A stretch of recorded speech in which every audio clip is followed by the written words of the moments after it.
Diễm xin chào cô chú, anh chị, các bạn và các em. Việt Nam mình có món thịt kho tàu biến tấu từ món thịt kho của người Hoa.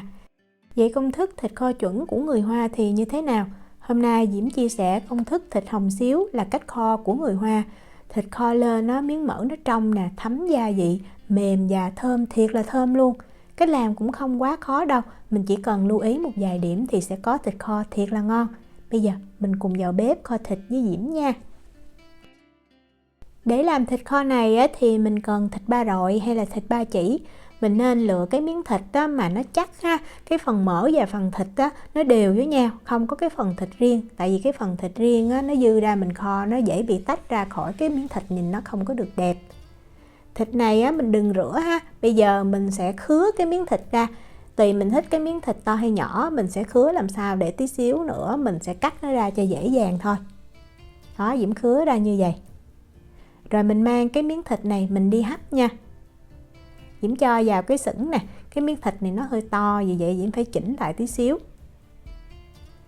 Và hấp cái thịt này thì mình sẽ bắt lên bếp lúc nước chưa có sôi luôn. Vì vậy mình không có cần phải nấu cái nồi nước trước. Đó, để lên bếp, đậy cái sửng lại rồi mình mới bật bếp lên nha. Mình bật bếp cái lửa lớn nhất để cho nước nó sôi thiệt là nhanh. Mình không hấp lúc cái nước sôi, tại vì mình hấp nước sôi thì miếng thịt nó sẽ bị khóa lại, những cái chất xơ hôi trong thịt nó không có ra được. Đó, khi mà mình thấy nước nó sôi nè, mình mở nắp ra mình thấy đó, hơi nước tỏ lên nhiều như vậy. Đậy nắp lại và dưới miếng thịt 1 kg thì mình sẽ hấp ở lửa trung bình trong khoảng thời gian là 20 phút. Mình hấp thịt trước như vậy làm cho cái miếng thịt nó sạch, nó không có bị hôi. Đồng thời khi mà mình kho dù mềm nó cũng không có bị rã ra, mỡ rất là ngon. Đó, sau khi hấp được 20 phút thì Diễm nhắc khỏi bếp ha. Mình nhìn kỹ ở đây nè, những cái chất xơ trong thịt đó nó ra như vậy. Nếu mà mình ở nước ngoài thì mình sẽ thấy thịt heo thường rất là hôi. Diễm làm theo cách này thì Diễm kho lên thịt nó thơm, không hề có cái mùi gì luôn. Mình để thịt ở đây cho nguội chút ha. Bây giờ mình đi chuẩn bị những cái nguyên liệu khác. Diễm có 2 trái cà chua nè. Cà chua này bây giờ mình sẽ mang mình trần sơ để mình bỏ cái vỏ đi. Đó, mình khứa cái vỏ như vậy để khi mà mình trần sơ rồi thì cái vỏ nó tách ra rất là dễ dàng. Nước thiệt là sôi đó, mình cho cà vào mình trần ha. Rất là nhanh, thời gian thì Diễm thấy khoảng từ 30 cho tới 45 giây à. Mình cứ đảo đều chút rồi mình thấy cái vỏ cà chua nó tách ra như vậy. Đó, nó nứt như vậy ha. Thì mình vớt ra liền.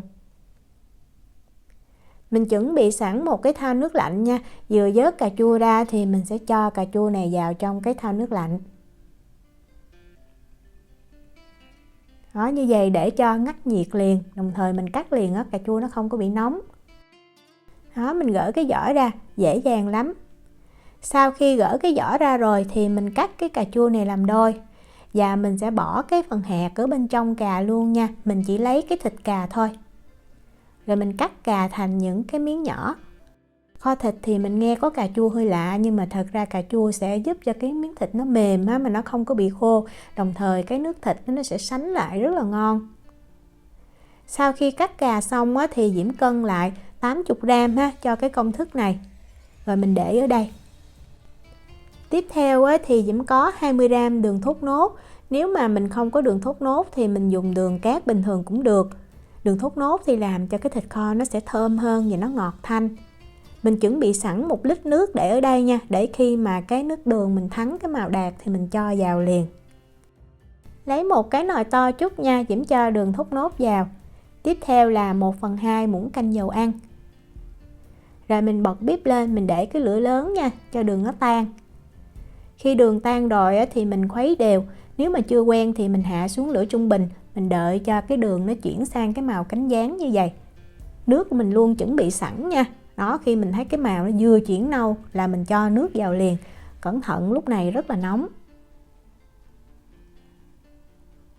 Cho nước vào rồi thì mình bật lên cái lửa lớn nha. Và mình khuấy cho đường nó tan. Đó, khi đường tan hết như vậy thì mình nhắc khỏi bếp.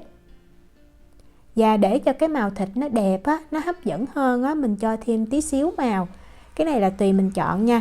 Hũ màu Diễm dùng là hũ này. Và cái này thì anh Hùng mua ở bên Anh gửi qua cho Diễm. Cái màu này là màu cam, đó mình cho chút xíu vậy thôi. Mình khuấy ra cho đều, vậy là mình xong cái nước màu, để tí xíu mình cho vào thịt mình kho. Một nguyên liệu tiếp theo để tăng thêm cái hương vị cho thịt kho này đó chính là chao đỏ. Mình cần một viên, nó là 8g. Chao đỏ thì Diễm dùng hiệu này. Chao đỏ và chao trắng khác nhau nhiều lắm, vì vậy mình không có thay thế chao trắng bằng chao đỏ được nha. Để tạo mùi thơm cho món thịt kho đó thì Diễm có thêm ở đây là 3 cái lá thơm. Ở đây là 1 nhánh quế.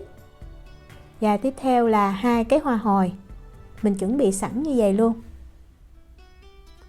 Thịt sau khi mà mình đã để nguội được chút rồi đó, thì bây giờ mình cắt thịt ra thành từng cái cục nhỏ nha. Đó, cái chỗ này là hồi nãy mình cắt sẵn, thì mình cứ theo cái đường cắt đó mình chia thịt ra. Và mỗi cái miếng thịt đó, Diễm thấy nó có kích thước khoảng 2 cái lóng tay là được, hình vuông ha. Như mình thấy ở đây á, thì lúc mà mình cắt thịt á, nước thịt và cái chất xơ nó ra rất là nhiều. Vì vậy sau khi mà cắt thịt xong á, thì Diễm sẽ mang thịt này Diễm đi rửa lại. Mình rửa cho thật là sạch nha. Đây là thịt mà Diễm đã rửa lại rồi nè. Mình nhìn kỹ mình thấy không còn những chất xơ. Nếu mà trên da nó có lông á, thì mình cũng cạo hoặc mình nhổ đi cho nó sạch. Mình chuẩn bị thêm ở đây là 1 cái nhánh hành lá, là có cái đầu trắng luôn, và 1 cái phần xanh của hành lá, hoặc là mình dùng 2 nhánh hành lá cũng được. Và cái hành lá này mình sẽ cắt nó ra thành từng đoạn ha, một đoạn khoảng cỡ 1 cái ngón tay út của mình á.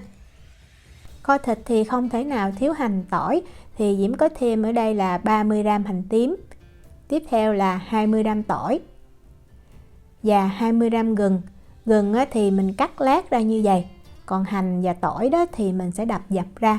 Cái hành này á, Diễm cắt ra thành từng lát, sau đó Diễm sẽ cho vào trong cái túi nè. Tỏi mình cũng cho vào chung luôn, rồi bây giờ mình đập ra. Thật ra mình dùng cái cán dao á, mình đập ở ngoài cũng được, nhưng mà Diễm thấy nó văng rất là nhiều. Và nó văng nước, nó dơ mất công mình lau đó. Trong khi mình cho vào trong cái túi như vậy thì rất là gọn gàng và sạch sẽ. Sau khi dần hành tỏi xong rồi, mình để sang một bên ha. Bây giờ mình bắt một cái chảo hoặc là một cái nồi lớn lên để mình kho thịt. Diễm cho vào chảo 1 muỗng canh dầu ăn. Rồi mình lấy cái hành tỏi hồi nãy mình đập dập á, và gừng á, mình cho vào chảo dầu luôn. Bây giờ mình sẽ làm dầu nóng và mình giống như mình phi cho hành tỏi và gừng nó thơm. Lưu ý là nó chỉ thơm thôi chứ nó không có vàng ha. Khi mà mình nghe cái mùi thiệt là thơm thì mình lấy thịt heo đó mình cho vào. Mình có thêm 1 muỗng canh rượu trắng nha. Rồi mình giữ cái lửa trung bình và mình đảo. Mình đảo thiệt là nhẹ nhàng. Đó, cho thịt đó giống như là nó thấm cái hành tỏi, nó thơm lên. Thời gian khoảng chừng 1 cho tới 2 phút à. Thì lúc này mình mới lấy chao đỏ đó mình cho vào ha.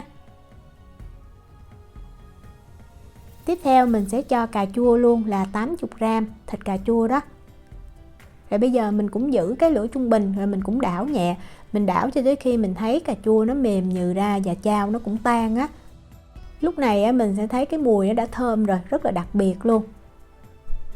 Đó, khi mà mình thấy thịt nó đã thấm đều thì mình cho vào đây 2 muỗng canh nước tương. Nước tương này là nước tương lạc loại chấm ha. Và 1,5 muỗng canh hắc xì dầu. Diễm dùng cái nước tương và hắc xì dầu hiệu Ly Kum Ki. Muối thì mình cho 1 muỗng cà phê là 6g. Rồi bây giờ mình cũng giữ lửa trung bình và mình đảo đó cho thịt nó thấm đều. Nhẹ nhàng mình đảo thôi ha. Diễm thích kho cái nồi gan này tại vì cái nhiệt nó đều á, nhưng mà cái nồi này nó hơi nhỏ thì lúc mà Diễm đảo thịt Diễm thấy hơi khó chút. Đó, khi mà mình thấy thịt nó đã thấm đều cái nước tương với hắc xì dầu rồi thì mình mới lấy cái nước màu đó mình cho vào. Cho nước vào rồi thì mình bật lửa lớn lên và mình lấy những cái nguyên liệu khô đó mình cho vào. 2 cái hoa hồi nè, 1 nhánh quế, 3 cái lá thơm và 2 cái nhánh hành lá hồi nãy mình cắt khúc đó mình cho vào luôn. Rồi mình dùng muỗng đó mình sẽ đẩy nhẹ thịt, tránh cho thịt ở bên dưới nó bị dính với cái chảo, nó sẽ bị cháy. Khi mà nồi thịt nó sôi lên á, thì nó sẽ có một ít bọt. Mình lấy muỗng á, mình hớt ha, như vậy để cho cái nước thịt đó nó được trong, nó ngon. Và mình nấu cái thịt này ở lửa trung bình trong khoảng thời gian từ 45 cho tới 60 phút. Nếu mà mình thích cái thịt nó mềm á, thì mình nấu 60 phút. Còn nếu mà nó vừa mềm mà vẫn giữ được cái độ dai á, thì mình nấu 45 phút. Đó, cái này là Diễm nấu được 45 phút nè. Thì sau 45 phút á, mình sẽ vớt những cái lá thơm nè, hoa hồi nè, quế nè, hành, gừng ra khỏi cái nồi thịt kho nha. Đó, cái này là vớt xong xuôi hết rồi. Thì mình mới lấy 20g đường cát đó mình cho vào. Đường cát á, mình cho sao như vậy để giúp cho thịt á, nó có cái vị ngọt mặn thiệt là đậm đà. Đồng thời khi mà thịt nó cạn, cái nước nó sánh lại, nó sệt, nó ngon hơn. Rồi lúc này á, mình bật cái lửa lớn lên nha, và mình đảo thiệt là đều. Như vậy cho cái nước nó rút lại đó. Khi mà nước rút á, thì mình thấy thịt bắt đầu nó sẽ lên màu, cái màu đỏ cam rất là đẹp luôn. Đó, cứ đảo đều như vậy cho tới khi mà mình thấy cái nước nó sệt ha. Diễm có canh thời gian á, thì nó cũng khoảng từ 15 cho tới 20 phút á. Mình thấy á, cái miếng thịt nó bóng, nó mướt và lượng nước á, nó còn khoảng 1/4 á. Như vậy là đạt rồi. Mình nhắc khỏi bếp nha. Nhắc khỏi bếp rồi á, thì mình đợi khoảng chừng 5 phút là mình thấy cái thịt bắt đầu nó săn lại, nó bóng, nó mướt nè. Cái nước nó sẽ sệt hơn tí xíu nữa. Như vậy là ngon nhất. Và mình ăn liền ha. Mình ăn với cơm nóng là xỉu luôn. Khi ăn á, mình múc thịt ra, sau đó mình lấy cái nước thịt đó mình chan lên trên. Thịt kho Đạt là miếng thịt nó bóng, nó mướt nè, thấm gia vị, thơm thiệt thơm, mỡ thì mềm tan trong miệng. Diễm chúc cô chú, anh chị, các bạn và các em làm món thịt hồng xíu thiệt là ngon. Nếu mà có thắc mắc gì thì cứ để lại lời nhắn hoặc là gửi tin nhắn cho Diễm. Diễm cảm ơn sự quan tâm theo dõi video rất là nhiều. Hẹn gặp lại trong những video tiếp theo. Chào tạm biệt.